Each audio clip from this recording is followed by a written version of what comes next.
Salut à toutes et à tous, c'est Théo de la chaîne Canal Supporter, très content de vous retrouver aujourd'hui pour débriefer deux faits majeurs de l'actualité du Paris Saint-Germain. Le premier tourne autour de Mauricio Pochettino qui aurait toujours des vues du côté de Manchester United. Dans un second temps, on va rester à Manchester mais pour cette fois-ci peut-être un départ pour Paris. Et oui, on va parler de Paul Pogba et ce gros dossier qui a été relancé par l'équipe. Voilà, j'avais envie tout simplement d'allumer la caméra pour partager ça avec vous. Alors prenez l'habitude, voilà, s'il y a une grosse news autour du Paris Saint-Germain, vous saurez que vous pourrez nous retrouver sur YouTube, et pour ne rien louper, rien de plus simple, vous connaissez la chanson, un petit abonnement, un petit pouce bleu, ça c'est du bonus, mais on prend toujours. Allez, vous êtes prêts, on commence avec le coach parisien, Mauricio Pochettino, qui est un petit peu calme ces derniers temps, c'est vrai qu'on n'entend plus trop parler, il ne s'exprime pas dans tous les cas par rapport à toutes les rumeurs qui tournent autour de lui, mais voilà, c'était sans compter cette actu qui nous vient du Parisien, qui nous révèle que Mauricio Pochettino entretiendrait toujours des contacts avec Manchester United. Voilà, vous le savez, Ralf Rangnick assure l'intérim du côté de Manchester, mais ça se passe pas franchement très bien. Pour faire court, ça serait très étonnant de le voir maintenu au poste d'entraîneur à la fin de la saison. Manchester est toujours clair avec ses priorités. Il s'agit de Erik ten Hag, mais surtout Mauricio Pochettino qui avait déjà fait sensation forte, on va dire, en Angleterre avec ses passages réussis à Southampton, mais aussi à Tottenham. Et même si on nous rapporte que Pochettino serait enfin sorti de son hôtel à Paris, se serait vraiment installé dans la ville lumière, et bien on nous dit aussi qu'il ne serait pas contre de retrouver l'Angleterre. Et puis Manchester United, vous le savez, c'est un club que convoite depuis très longtemps Pochettino, il a eu plusieurs fois l'opportunité d'y aller et ça ne s'est pas fait. Maintenant rien n'est fait et puis pour la direction parisienne il n'y a aucune urgence, surtout que la priorité en cas de départ, eh bien ça serait d'attirer Zinedine Zidane. Et tant que ce n'est pas fait, tant que les négociations n'ont pas abouti avec Zidane, Paris n'a aucun intérêt tout simplement eh bien, à se prononcer dans ce dossier. La tendance serait quand même que Paris laisse filer son entraîneur à Manchester en fin de saison, mais ensuite il faudra le remplacer et de son côté le PSG risque d'œuvrer en secret pour pallier le départ de son entraîneur.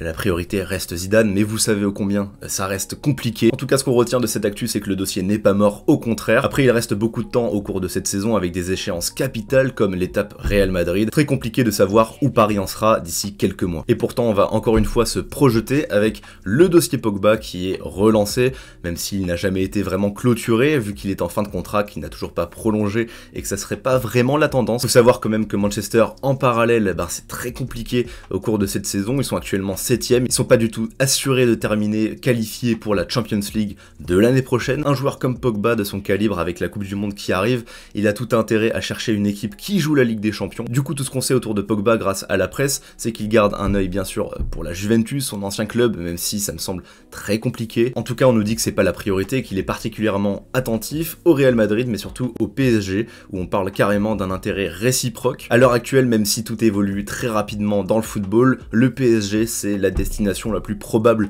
pour Paul Pogba. En même temps, ça paraît logique, t'as pas beaucoup de clubs qui peuvent lui proposer un gros salaire et des conditions de vie similaires à celles du Paris Saint-Germain. Vraiment, le club coche toutes les cases pour Pogba. Maintenant, on va voir si Pogba coche toutes les cases pour le Paris Saint-Germain. Et pour ce faire, on va essayer de se projeter, encore une fois, et essayer de cibler tous les points positifs qu'apporterait une probable venue de Pogba, ainsi que les points négatifs. Bon, on va commencer par les points négatifs, comme ça sera fait, et on finira sur une note positive. Bon, dans un premier temps, ça paraît un petit peu superficiel, je vous l'accorde, et un petit peu ridicule même de cibler ça, mais c'est un fait, il y a son image bling bling qui, vous le savez, sera scrutée particulièrement par la presse, il va être attendu au tournant, et je pense que c'est un joueur un petit peu comme Neymar qui va vraiment attirer les intox, toutes les fake news, etc. Et puis au moindre faux pas, les gens seront vraiment beaucoup moins indulgents avec lui, tout simplement parce que Pogba plus ville lumière, voilà, Paris Saint-Germain, les gens vont se lâcher, même si en parallèle, et pour démonter cet argument, Pogba c'est le charisme, c'est un joueur qui justement représente bien Paris, et niveau com, niveau sponsoring, etc. c'est un joueur qui va faire beaucoup de bien, je pense,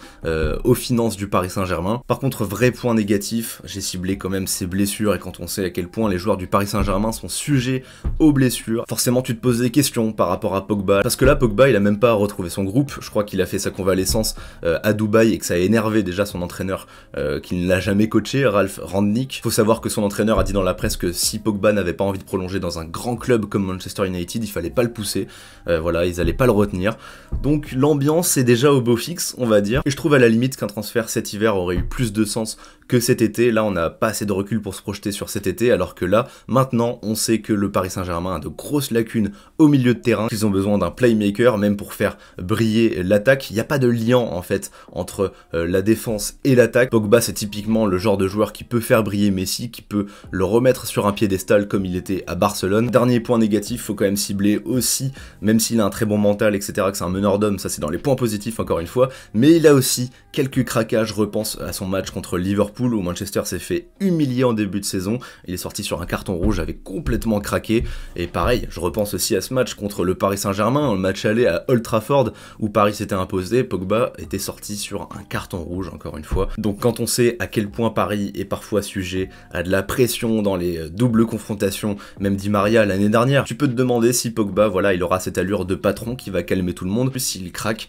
quelle image ça va renvoyer sur l'équipe, sur des joueurs comme Kimpembe qui ont besoin de sérénité, on va dire, qui ont déjà quelques problèmes de saute, de concentration, on va dire. Enfin voilà, encore une fois on se projette sur son profil, et certains, je pense, nous diront même dans les commentaires, n'hésitez pas à participer, qu'ils préféreraient cet hiver sauter sur des Tchouaméni, sur Seko Fofana qui réalise un très bon début de saison, qui est très complet, etc. Ça se discute, mais encore une fois, Fofana, il a pas d'expérience au plus haut niveau comme Pogba. Pogba, c'est champion du monde, c'est le genre de joueur qui peut tout changer aussi à lui tout seul. On termine sur les points positifs, voilà, il est francophone et polyglotte, donc pour le vestiaire, c'est nickel, c'est un meneur d'hommes, vous le savez, il y a qu'à voir les images lors de la Coupe du Monde, et vous sentez vraiment tout ce qu'il apporte dans les coulisses, comment il va transcender, booster son équipe. Toujours dans les points positifs, il y a le fait qu'il est en fin de contrat, donc moi j'aurais bien aimé qu'il arrive dès cet hiver, mais je vois mal et Paris s'engager dans des indemnités alors qu'il pourrait l'avoir gratuitement d'ici quelques mois, et je vois mal Manchester United le lâcher maintenant alors qu'ils sont toujours en lice en Ligue des Champions et qu'ils n'ont pas forcément besoin de liquidité. Dans tous les cas, pour un joueur du calibre de Pogba, que ce soit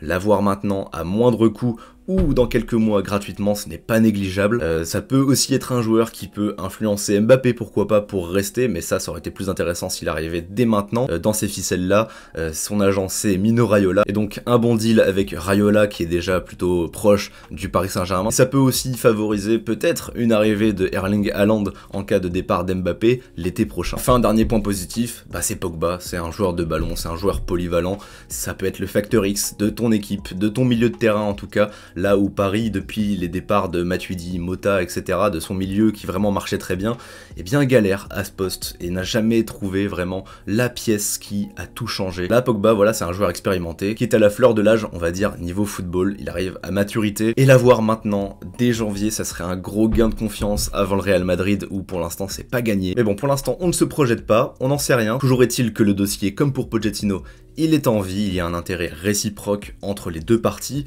donc c'est déjà un gros point important qu'il fallait traiter aujourd'hui ensemble. Voilà, c'est tout pour ce point actualité PSG, j'espère que ça vous aura plu, et on se retrouve très bientôt pour de prochaines vidéos. C'était Théo, prenez soin de vous, et ciao tout le monde.